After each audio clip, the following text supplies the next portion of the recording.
À la nuit tombée, un navire atteint une bouée située à quelques kilomètres des côtes de San Francisco. Cette bouée marque l'emplacement d'un câble sous-marin qui se déroule sur plusieurs milliers de kilomètres jusqu'en Asie. Ce soir, on le hisse à bord pour une intervention délicate. On va le déposer là-bas. Essayez de le poser sur le pont. C'est qu'il ne s'agit pas d'un câble ordinaire. Une fois sur le bateau, il doit être manipulé avec d'infinies précautions.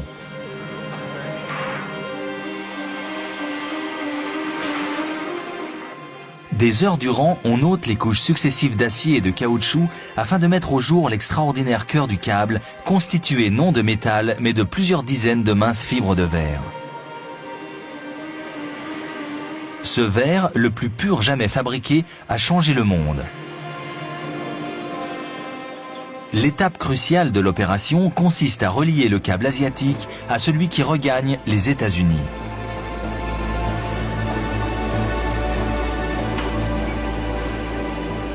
On aligne les fibres au microscope avant de les souder.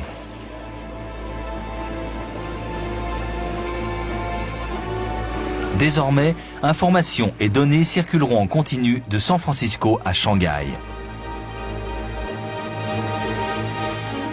Un tel réseau n'est que le dernier effort en date parmi tous ceux que les hommes entreprennent pour communiquer entre eux. Dans cette véritable épopée, scientifiques, ingénieurs et hommes d'affaires tentent de repousser les limites de la nature. Leur quête les a menés à la technologie de la fibre optique qui associe les formidables propriétés de la lumière à la magie cristalline du verre.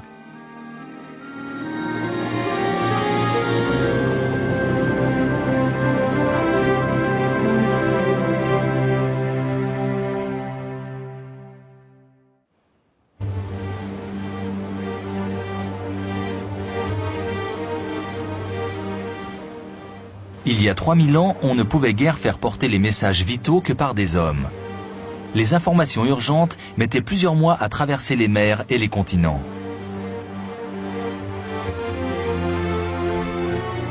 Depuis, on s'efforce de faire mieux et on a fait preuve au fil des siècles d'une remarquable ingéniosité. Pour annoncer la chute de Troie, on eut recours à un système de bûchers enflammés selon un code préétabli. La nouvelle se transmit ainsi d'île en île sur plus de 500 km. Mycène, située dans le sud de la Grèce, a pris la victoire en quelques heures. On a envoyé de nombreux messages extrêmement importants grâce à ce système. La chute de Troie, l'arrivée de l'armada espagnole. Mais le problème qui se pose avec ce moyen de communication, c'est qu'il faut se mettre d'accord avant sur la signification des feux. Impossible d'expédier un message spontané. Venez prendre le thé demain, par exemple. Et puis, peu de gens y avaient accès. Seule l'élite, la classe dirigeante et les militaires avaient recours à ces systèmes.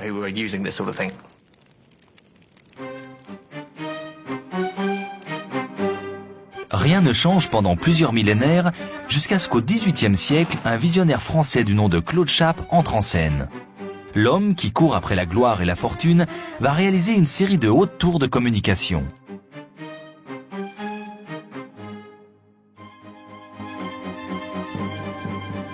Grâce à un financement d'État, Chappe construit plusieurs centaines de tours comme celle-ci. Chacune porte à son sommet de grands bras articulés qu'on distingue parfaitement à la longue vue depuis les tours voisines.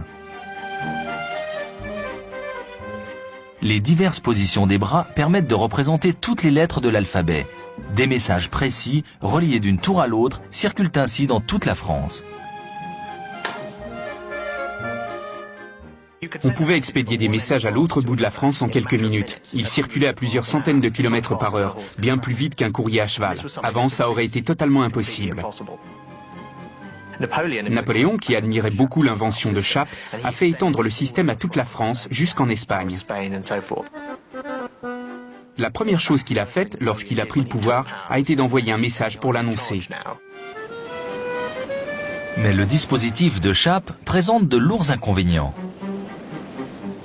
Le problème quand on transmet un message d'une tour à l'autre, c'est que s'il se met à pleuvoir, si le temps est couvert ou s'il y a du brouillard, on ne distingue plus les signaux. C'est embêtant de dépendre du climat, parce qu'il peut faire mauvais pendant au moins une semaine. Il peut aussi neiger, une tempête peut se lever. Ce n'est pas un système fiable. En dépit ou à cause de tous ces défauts, l'invention de Chappe va inaugurer une nouvelle ère de la communication humaine. Son inventeur, en revanche, connaîtra un sort moins enviable. Vers la fin de sa vie, Chappe est devenu un peu bizarre, paranoïaque. Il craignait qu'on vienne lui voler ses idées et il estimait qu'on ne lui avait pas accordé suffisamment de crédit. Il a fini par se suicider en se jetant dans un puits.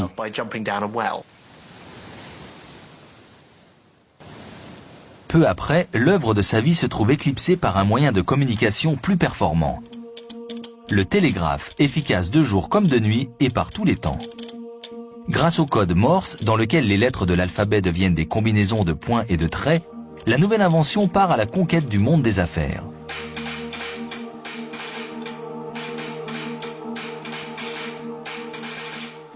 Savoir, c'est pouvoir.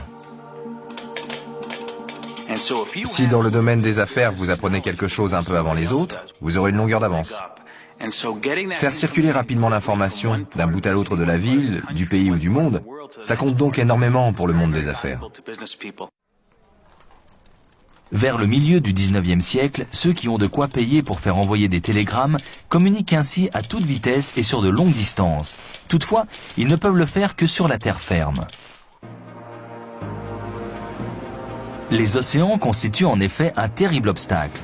Il faut plusieurs semaines pour acheminer les messages par bateau d'une rive à l'autre de l'Atlantique. De tels délais ont parfois de funestes conséquences.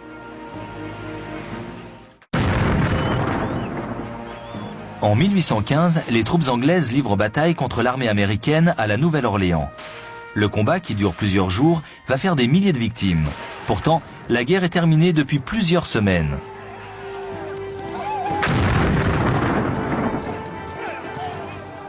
Le traité de paix avait été signé, mais cela s'était passé à l'autre bout du monde.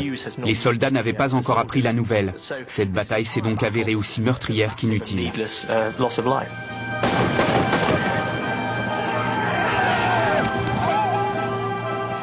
De pareilles tragédies vont en inspirer plus d'un. Il faut, disent-ils, faire passer un câble télégraphique à travers l'Atlantique. Mais l'océan est immense. Dans sa plus petite largeur, entre Terre-Neuve et l'Irlande, il mesure quelques 3000 km, atteignant par endroits 4000 mètres de profondeur.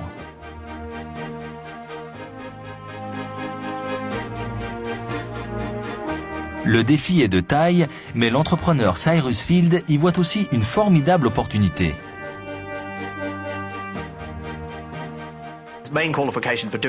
Sa plus grande qualité, c'était sa totale ignorance en matière de télégraphie. S'il y avait entendu quelque chose, il en aurait conclu que c'était impossible. Mais lui, il a deviné qu'on réaliserait d'énormes profits si on parvenait à relier l'Europe et l'Amérique. Alors il s'est lancé. Malgré les sceptiques qui lui prédisent l'échec, Cyrus Field met son plan à exécution. 2 navires poseurs de câbles, le Niagara et l'Agamemnon, se retrouvent au cœur de l'Atlantique. Là, on assemble les 2 câbles, puis les bateaux repartent dans des directions opposées. Contre toute attente, l'entreprise réussit.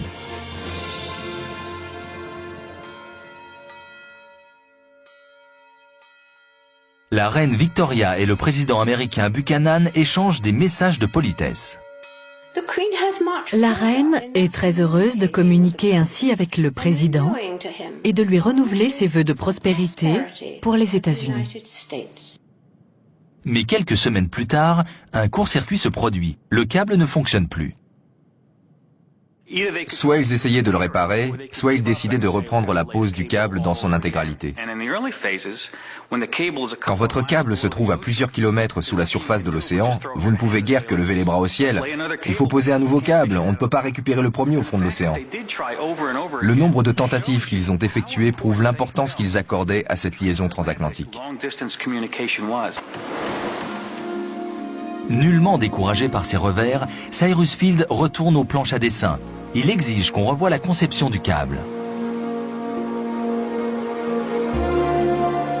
Cette fois, on réalise un câble unique de 3400 km de long. On l'embarque à bord du Great Eastern, seul navire de l'époque capable de supporter ses 4500 tonnes de cuivre.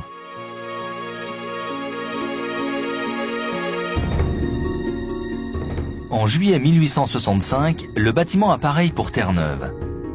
Mais à quelques centaines de kilomètres du rivage, le câble se rompt et coule.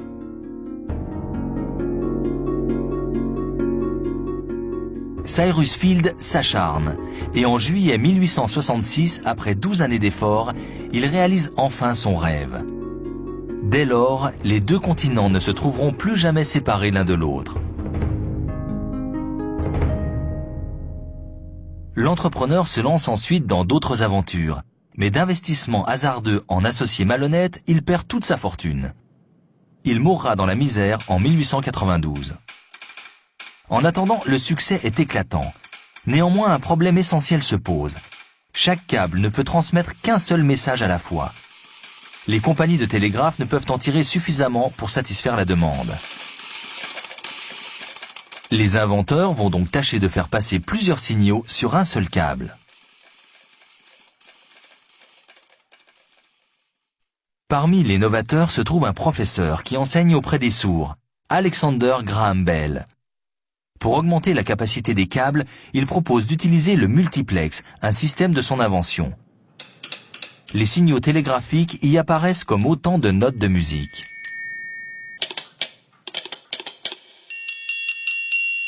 Supposons que Tonton désire parler à Tata. Tonton se trouve sur cette note. On va pouvoir envoyer son signal sur cette note. On peut aussi expédier un autre signal sur cette note-là. On réalise un multiplex, on combine les notes.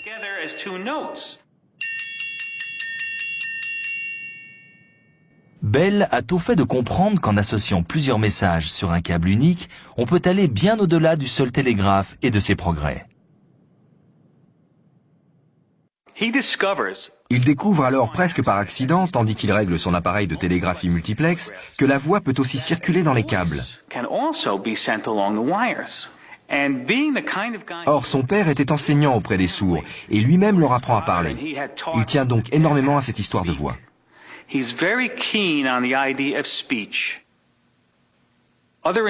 D'autres inventeurs ont aussi découvert qu'on peut faire circuler la voix humaine dans un câble, mais pour eux, c'est de l'ordre du gadget. Bell, au contraire, décide d'aller plus loin pour tenter de concevoir un dispositif qui fonctionne vraiment. C'est ainsi qu'il se retrouve à l'office des brevets quelques heures avant son concurrent. C'est donc à lui qu'on a attribué l'invention du téléphone. Ça paraît inouï, mais au tout début de l'ère des télécommunications, des tas de gens étaient persuadés que ça ne marcherait jamais. Le télégraphe répondait, selon eux, à tous leurs besoins. Certains se sont moqués d'Alexander Graham Bell. Ils se demandaient à quoi pourrait bien servir un engin qui permettrait de parler d'une pièce à l'autre, d'un bout de la ville à l'autre, voire d'un bout de l'État à l'autre. L'usage du téléphone va pourtant se répandre dans les villes d'abord, puis dans tout le pays. Les Américains deviennent insatiables. L'inventeur, lui, entrevoit une façon plus élégante de transmettre des messages en se passant de tous ces câbles disgracieux.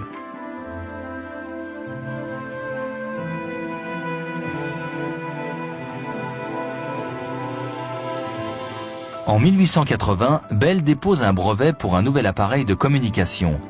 Il a cette fois délaissé les câbles et l'électricité au profit du miroir et des rayons lumineux. Son invention, il la baptise photophone. 100 ans avant le rayon laser, il a l'idée d'utiliser la lumière pour faire circuler un message par la voie des airs, grâce à un rayon lumineux. L'engin est extraordinaire. La voix, amplifiée par un microphone, fait vibrer un miroir. Venez, Watson, j'ai besoin de vous. Lorsqu'il vibre, ce miroir réfléchit la lumière du soleil dans diverses directions selon la voix qui s'exprime. Cette lumière, modulée, achemine le message jusqu'au récepteur. Ce dernier contient du sélénium, élément récemment découvert dont la résistance électrique varie avec la lumière. Grâce au cristal de sélénium, la lumière est convertie en électricité qui alimente un petit haut-parleur. Venez, Watson, j'ai besoin de vous. Il menait bel et bien des expériences sur la communication sans fil, car le photophone était un appareil sans fil. Bell était très enthousiaste. Dans une lettre, il a écrit « J'ai entendu un rayon de soleil rire, parler et chanter. » Il était heureux comme un roi. Cet enthousiasme ne suffit pas. Le photophone, qui ne s'avère opérationnel qu'en terrain découvert, est jugé peu pratique. On dédaigne l'invention. Communiquer grâce aux rayons lumineux, quelle idée de génie pourtant. Mais Bell est en avance d'1 siècle sur son temps.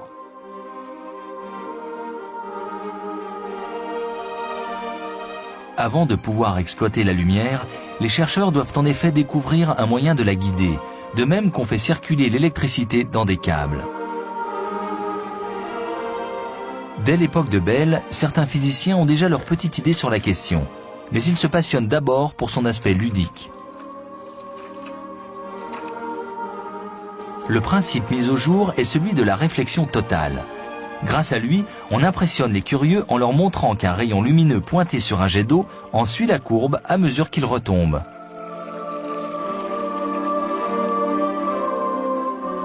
Ce tour de magie optique dissimule un phénomène scientifique intéressant. La lumière se déplace plus lentement dans l'eau que dans l'air. Lorsqu'elle atteint la limite entre l'air et l'eau, sa vitesse augmente et sa trajectoire est déviée. Si l'angle atteint une valeur maximale, le rayon lumineux est réfléchi par la surface de l'eau.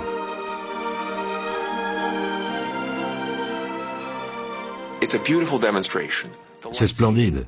La lumière atteint la limite entre l'eau, dans laquelle elle se déplace lentement, et l'air, dans lequel elle se propage vite. Sa trajectoire se trouve tellement déviée qu'elle se réfléchit à la surface. Chaque fois que la lumière tente de s'échapper de cette colonne d'eau qui retombe, elle se réfléchit en surface. Elle suit donc la trajectoire de l'eau jusqu'en bas.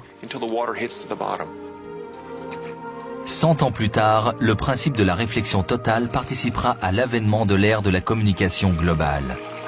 En cette fin de 19e siècle, il ne sert guère qu'à illustrer des conférences scientifiques ou illuminer des fontaines.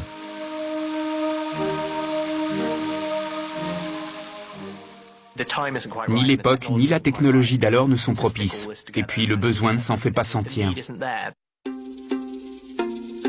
Le monde n'est pas encore prêt à communiquer grâce à la lumière. Le téléphone, en revanche, poursuit sa conquête de l'Amérique, puis du globe.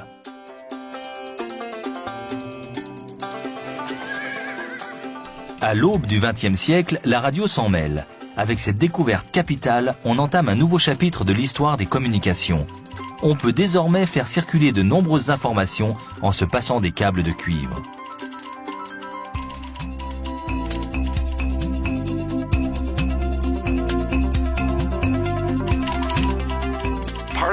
La beauté de la radio tient en partie au fait qu'on transmet l'information d'un point à un autre sans avoir besoin de câbles. La communication s'effectue par la voie des airs. L'onde radio, elle, est un pur signal électromagnétique. Elle ne contient pas la moindre information. L'information naît des variations du signal.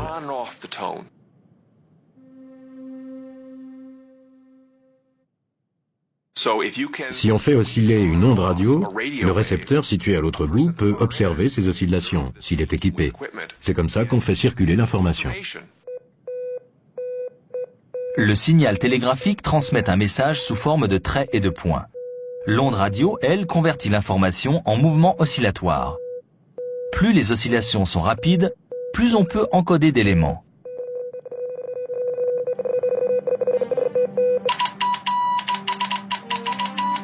Les ingénieurs utilisent d'abord les ondes à basse fréquence afin d'expédier à plusieurs centaines de kilomètres de distance des messages simples en morse. Ces ondes s'avèrent si grandes qu'elles franchissent sans encombre collines et forêts.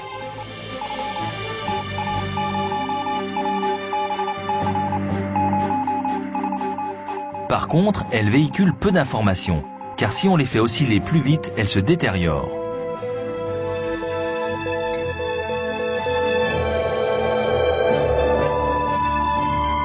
Les techniciens passent donc à des ondes de plus haute fréquence.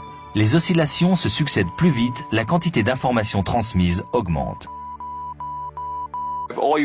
Si vous voulez simplement prévenir que vous êtes bien rentré, quelques points et quelques traits feront l'affaire.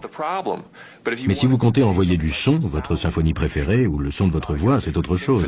Cette fois, il faudra accroître le nombre de bits par seconde. De cette manière, l'onde radio véhiculera suffisamment de données, et le récepteur à l'autre bout pourra reconstituer le son de votre voix ou la symphonie. Les ondes, qui vibrent plusieurs milliers de fois par seconde, permettent de faire circuler de la musique par la voie des airs. Ainsi naîtront les postes de radio individuels. Quant aux ondes dont la fréquence s'exprime en millions de cycles par seconde, elles expédieront bientôt des images télévisées dans tous les foyers. L'ère du divertissement à domicile s'annonce. Mais les ondes à haute fréquence présentent un sérieux inconvénient. À haute comme à très haute fréquence, les ondes deviennent plus petites. Elles vont donc moins loin. Quand on a affaire à des ondes courtes, les micro-ondes par exemple, dont la longueur d'onde n'est pas plus grande que ça, le moindre obstacle prend une importance énorme. Il faut donc un terrain découvert entre l'émetteur et le récepteur. Sinon, l'onde se perd. En 1962, on lance le petit satellite Telstar, chargé de renvoyer les ondes radio d'un continent à l'autre. Ces quelques 70 kilos d'équipements électroniques de pointe reçoivent un faisceau de signaux émis depuis la Terre et l'amplifient 10 milliards de fois avant de le retransmettre vers la Terre. Le grand espoir résidait dans le satellite de télécommunication. Il s'agissait d'en lancer un qui renverrait les signaux d'un bout à l'autre de la planète, parce qu'il verrait à la fois New York et Londres. L'idée paraissait brillante, jusqu'à ce qu'on essaye. Certes, les basses fréquences du satellite font fi des conditions climatiques, mais les utilisateurs déplorent le coût des communications et le retard constaté dans la transmission du son. Vous m'entendez? Vous m'entendez? Je vous reçois. Le problème, c'est qu'il fallait un quart de seconde pour atteindre le satellite puis revenir. On perdait le rythme. Tous les signaux s'y perdaient. Les gens n'étaient pas contents. Il faut dire que c'est embêtant. On a l'impression de parler dans un tunnel. De plus, le lancement des satellites peut être délicat.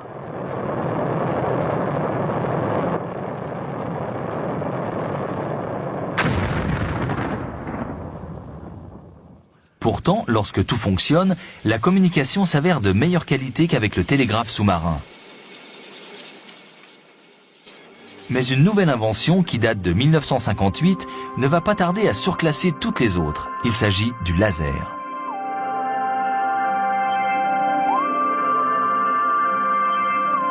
Le laser constitue une source de lumière incomparable.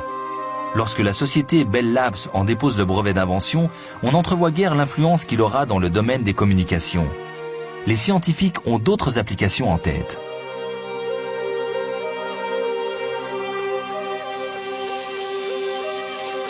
Un laser produit un étroit faisceau dont tous les éléments se propagent à la même fréquence.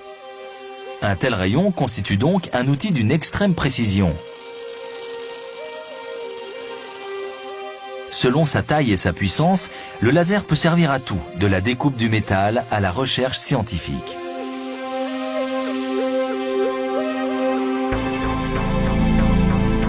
Mais c'est dans le domaine des communications que son influence va s'avérer la plus déterminante.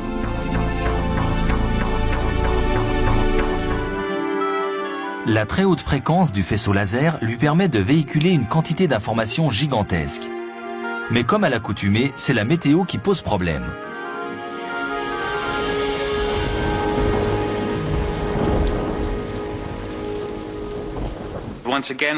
On se heurte de nouveau au problème auquel on est confronté depuis des siècles dès qu'il s'agit de communiquer par la voie des airs.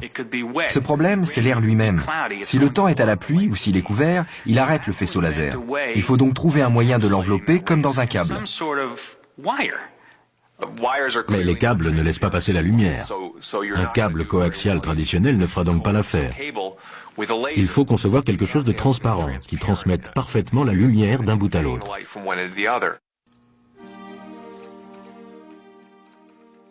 La solution réside dans le principe de la réflexion totale évoqué tout à l'heure.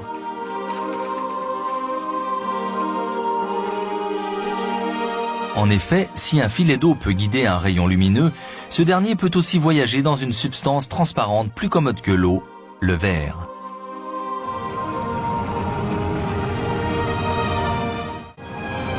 Le verre possède des propriétés qui en font le candidat idéal au transport de la lumière, de même qu'un câble de cuivre véhicule l'électricité ou un câble coaxial les ondes radio.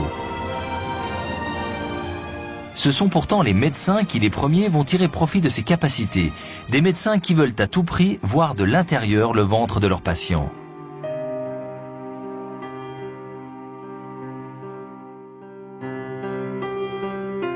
Au cours de la première moitié du XXe siècle, ils ont pratiqué des examens douloureux à l'aide de gastroscopes rigides, des tubes creux pourvus de miroirs inclinés.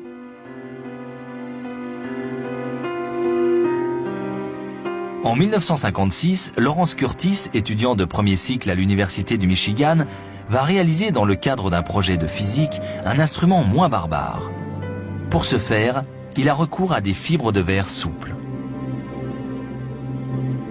Il découvre que ces dernières, prises séparément, peuvent véhiculer une toute petite image sur quelques mètres. Mais lorsqu'il regroupe les fibres pour obtenir une image plus grande, une surprise l'attend.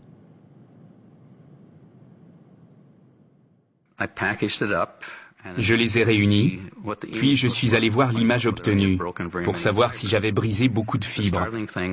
Mais chose étonnante, il n'y avait pas d'image du tout. On a sorti les fibres du tube, puis on les a pressées. La lumière s'échappait de chacune d'entre elles, puis gagnait ses voisines.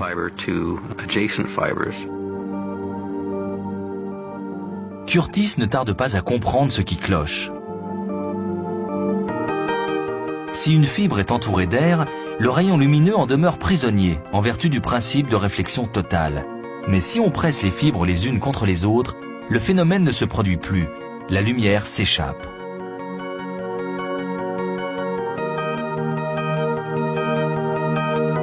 Il en va de même si le verre porte des rayures ou des traces de doigts.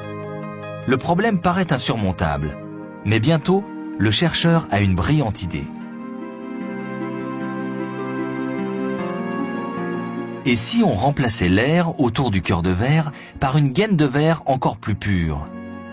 Cette enveloppe remplirait la même fonction que l'air. Le principe de réflexion totale devrait s'appliquer à plusieurs fibres. La réflexion totale ne dépend pas de l'air lui-même, mais de la lumière qui accélère lorsqu'elle pénètre dans un autre milieu. L'air n'est qu'un milieu parmi d'autres. Si on applique une couche de verre autour de la fibre, une gaine à travers laquelle la lumière circule plus vite que dans le cœur, alors on observe de nouveau le phénomène de réflexion totale. La lumière peut être réfléchie des milliers, des millions, voire des milliards de fois. On n'en perd pas une once. Curtis poursuit son raisonnement. Si les fibres sont gainées de verre plus pur que celui dont elles sont constituées, on pourra les réunir en paquets sans déplorer de pertes lumineuses et fabriquer un gastroscope. Un tube et une tige de verre de pureté légèrement différente constitueront la gaine et le cœur des fibres que Curtis s'apprête à tirer. Je me rappelle être allé dans les réserves pour récupérer un morceau de tube en verre. Je l'ai rapporté au laboratoire, puis installé dans la machine de fibrage.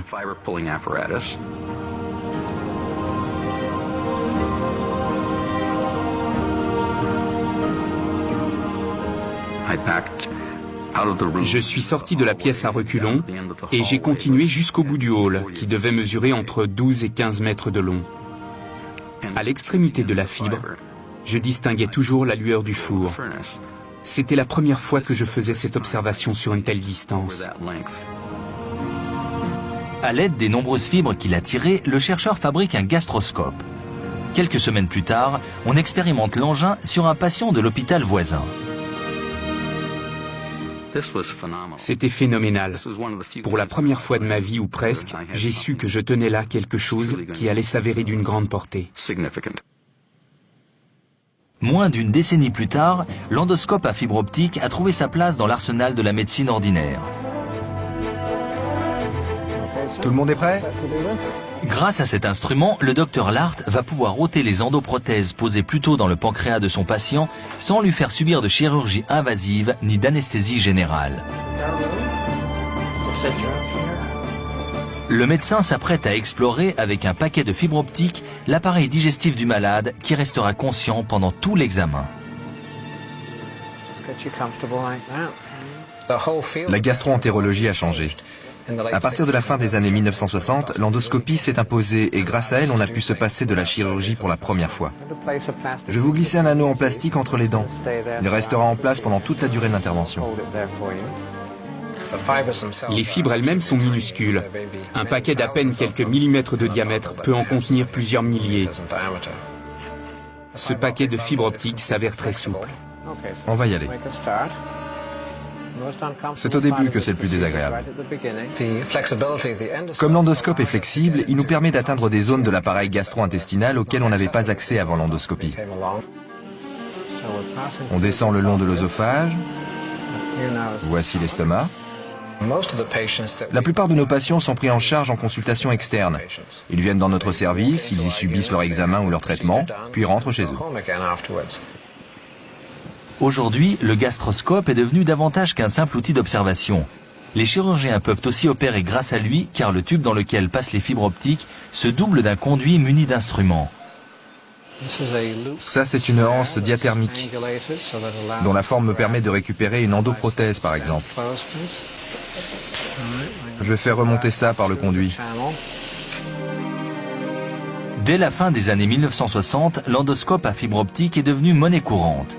Mais la vraie révolution, telle que Bell l'avait imaginée au siècle précédent, reste à venir.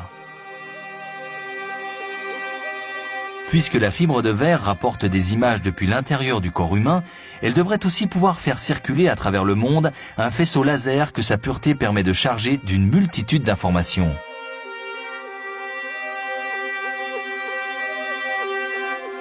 Mais il reste un obstacle à surmonter. Les communications longue distance exigent des fibres d'une transparence quasi parfaite. Il faut trouver une matière infiniment plus pure que le verre. Le verre dont une vitre est constituée a beau sembler transparent, si vous observez cette vitre de côté, elle vous apparaîtra verte et trouble. C'est qu'elle contient du fer, du cuivre, toutes sortes d'éléments qui absorbent la lumière. Là, il fallait un verre d'une extrême pureté.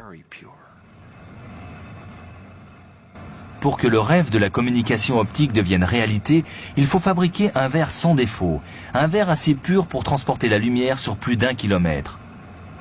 Jamais les ondes radio n'ont parcouru de telles distances le long de leurs câbles coaxiaux, à moins d'être amplifiés. Peter Schultz compte parmi les premiers scientifiques à donner corps à la chimère. Il y avait de quoi se sentir découragé.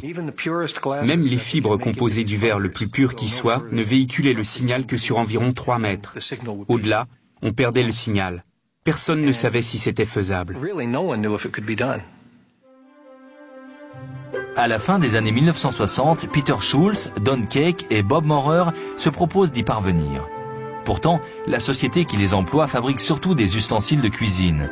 Chez Corning Glass, installé dans le nord de l'État de New York, on ne fait guère dans la télécommunication.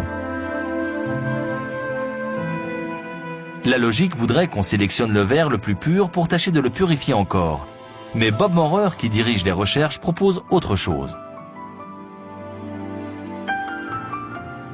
Le verre traditionnel est certes facile à fondre, mais difficile à purifier.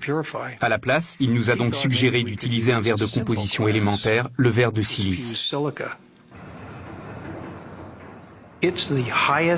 Il possède la température de fusion la plus élevée qu'on connaisse. Il s'avère donc très difficile à fondre, puis à tirer pour en faire des fibres. Le verre de silice se compose uniquement de sable, contrairement au verre ordinaire auquel on ajoute des composants chimiques pour qu'il fonde à une température inférieure.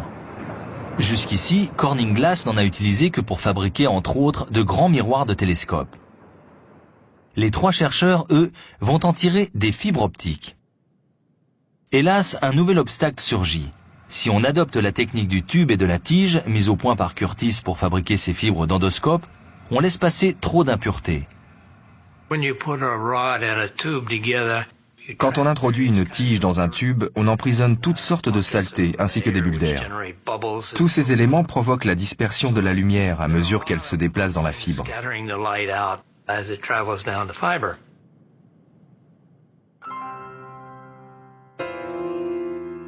Les 3 hommes adoptent une solution radicale.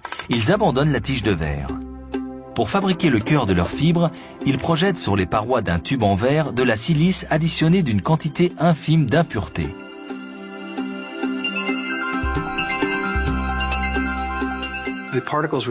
Les particules étaient tellement ténues qu'on aurait dit de la fumée de cigarette. Mais il fallait encore qu'on dirige ces particules vers l'intérieur du tube pour en tapisser les parois. Ça ne marchait pas du tout. Mais l'un de nous, j'ai oublié qui depuis, a déniché un vieil aspirateur dans un coin du laboratoire. On l'a fixé à une extrémité du tube et on l'a mis en marche. On a mis l'autre bout du tube dans la torche et on a aspiré la fumée pour l'introduire à l'intérieur du tube et on tapissé les parois. Et ça a marché. C'est une idée de génie. Une fois chauffé puis étiré, le tube finit par se réduire à une fibre de verre solide extrêmement mince. Le revêtement pulvérisé plus tôt devient la fibre elle-même, enveloppée dans une gaine de silice parfaitement transparente. Le cœur de la fibre véhicule la lumière, dont la réflexion totale est assurée par la gaine. Dès 1970, les fibres conçues par les trois chercheurs acheminent un faisceau laser sur 1 km. Le câble coaxial est distancé. En 1975, un matériau encore plus pur permet aux fibres de véhiculer la lumière sur 10 km. Depuis, ses performances n'ont cessé de s'améliorer. Quant au procédé de fabrication, il est demeuré le même, à ceci près que pour produire les millions de kilomètres de fibres dont on a besoin désormais, on a construit des tours de fibrage. Après avoir déposé les particules du futur cœur le long des parois du tube, on réalise une préforme en verre. Une fois étirée, celle-ci par exemple, donnera jusqu'à 250 km de fibres. La méthode associe la haute technologie à l'action de la pesanteur. D'abord, on place la préforme au sommet de la tour de fibrage.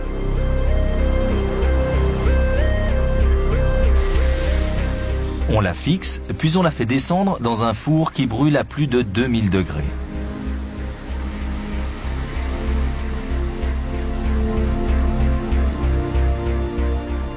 Sous l'effet de cette chaleur intense, l'extrémité de la préforme se met à fondre, puis à couler.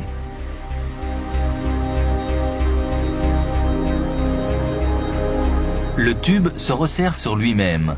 Le revêtement intérieur se réduit à ce cœur d'un diamètre infime dans lequel circuleront les faisceaux laser.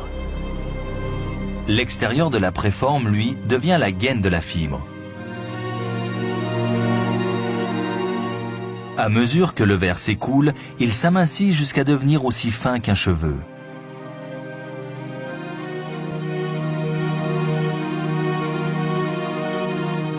Cependant, la fibre reste souple, solide et parfaitement transparente. Ce verre est tellement pur que si l'océan était aussi transparent que lui, on verrait peut-être pas jusqu'au fond de la fosse des Mariannes, mais au moins à 5 km sous la surface. Au milieu des années 1970, l'évolution se confirme. Les trois scientifiques de chez Corning Glass ont bel et bien fait cette percée que tant d'autres jugeaient impossible. Le rêve que Bell nourrissait de communiquer grâce à la lumière est devenu réalité. Une seule fibre de verre véhicule autant d'informations que tous ces câbles de cuivre réunis. Elle peut transmettre à grande distance des dizaines de milliers d'appels téléphoniques. La quête du Graal des télécommunications semble avoir trouvé son terme. Au cours des 2 décennies suivantes, on produit des millions de kilomètres de câbles en fibre optique. Ils viennent remplacer ceux de cuivre qui auront rempli leur office un siècle durant. Des navires tels que le Global Sentinel construisent cette autoroute de verre qui fait le tour de la planète. On estime qu'à l'heure actuelle, ces bateaux ont déjà posé quelques 6 millions de kilomètres de fibres de verre sous la surface des océans du monde entier. Il y aurait de quoi traverser l'Atlantique 1 millier de fois. D'autres câbles parcourent les continents sur près de 500 millions de kilomètres. Ce réseau de communication a quelque chose d'un gigantesque collier de verre. Mais comme il y eut jadis des sceptiques pour contester l'utilité du téléphone, des voix s'élèvent. À quoi un pareil volume pourrait-il bien servir? La réponse ne va pas tarder. On dispose d'une énorme capacité, mais à quoi pourrait-on l'employer? Et puis presque au même moment, quelque chose arrive à la rescousse, l'Internet.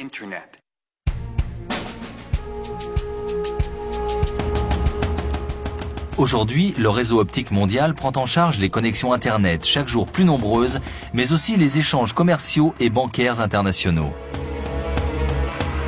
C'est également lui qui relie entre eux les téléphones de la planète. Car même à l'heure du téléphone portable, les communications circulent peu par la voie des airs. Sitôt parvenues à l'antenne relais la plus proche, elles sont converties en impulsions laser qui poursuivent leur itinéraire le long des fibres de verre. La fibre optique se situe au carrefour de plusieurs technologies de la communication.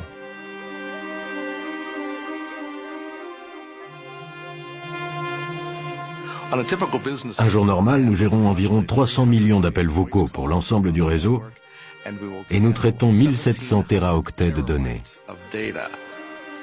C'est comme si on s'échangeait l'ensemble des documents écrits de la Bibliothèque nationale toutes les 17 minutes. Les échanges ont beau être incessants, le coût de fabrication et d'installation des fibres optiques s'avère si peu élevé que bientôt on ne sait plus qu'en faire. L'offre excède la demande et toute l'industrie se trouve menacée. En 2000, les actions du secteur des télécoms s'effondrent. Mais pour les spécialistes, il ne s'agit que d'une crise de croissance. Ils en sont persuadés, on trouvera bientôt comment exploiter la surcapacité des nouvelles technologies. D'ailleurs, on entrevoit déjà certaines de ces applications. Et de nouveau, la médecine joue les pionnières.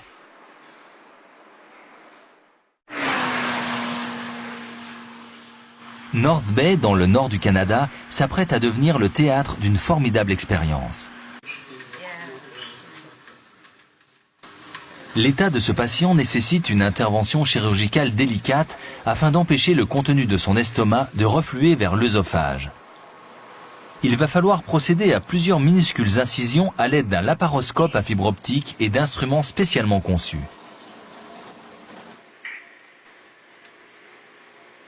Dans les petits hôpitaux, peu de chirurgiens sont en mesure de pratiquer ce type d'opération. Mais aujourd'hui, le docteur Craig McKinley va bénéficier d'un soutien inattendu. Les liaisons audio et vidéo sont établies ici? Les liaisons audio et vidéo sont établies avec Hamilton? Bonjour Mehran, ça va? Bonjour Craig. Mehran Anvari est l'un des plus éminents spécialistes mondiaux de chirurgie laparoscopique. Il a pratiqué plusieurs centaines d'interventions comme celle d'aujourd'hui. Mais cette fois, il se trouve à quelques 350 km de North Bay, en banlieue de Toronto. En liaison avec le docteur McKinley, grâce à des fibres optiques à grande vitesse, il attend.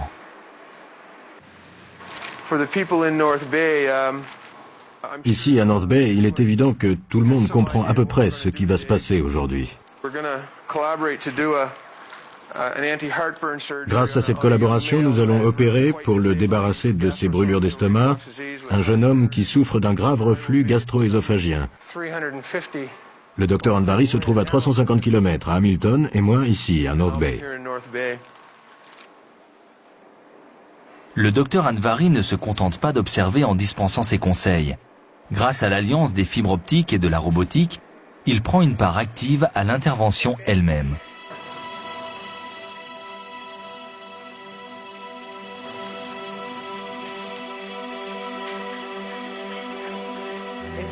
Il y a un petit vaisseau là, c'est ça? Au cours des 90 prochaines minutes, les deux chirurgiens vont pratiquer une dissection délicate. Puis, ils enrouleront une partie de l'estomac autour de l'œsophage afin de mettre un terme à la régurgitation d'acide gastrique.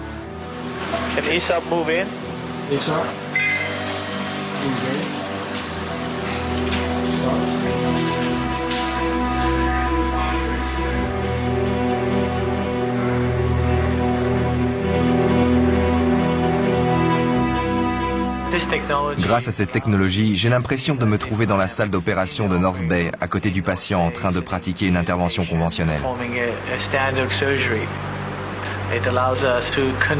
De cette manière, nous pouvons mettre en contact les hôpitaux universitaires et les hôpitaux moins importants. Les chirurgiens de ces structures plus modestes peuvent ainsi pratiquer des opérations compliquées en toute confiance, grâce à l'aide et au soutien de spécialistes. Nous avons prouvé qu'on peut pratiquer la chirurgie à distance. Qu'on soit séparés par des centaines, voire des milliers de kilomètres, la liaison s'établit.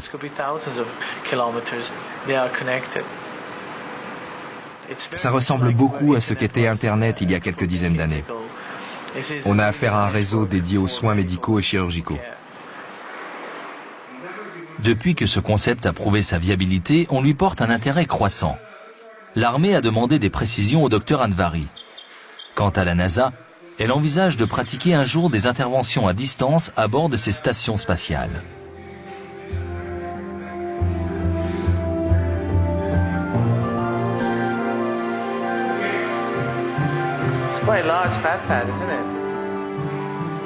La téléchirurgie à distance semble indiquer que l'avenir de la fibre optique pourrait nous entraîner au-delà de la communication telle que nous la concevons aujourd'hui.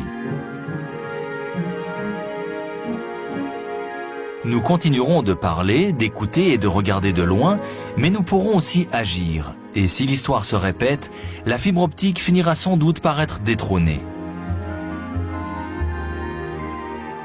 Comme la plupart des technologies, celle-ci a forcément ses limites. Limites qui, de nouveau, pousseront les inventeurs vers de nouvelles trouvailles, plus performantes encore. La leçon de l'histoire est que tôt ou tard, nous allons découvrir quelque chose de plus efficace, qui nous permettra de dépasser la vitesse de la lumière, par exemple. Alors, tout recommencera.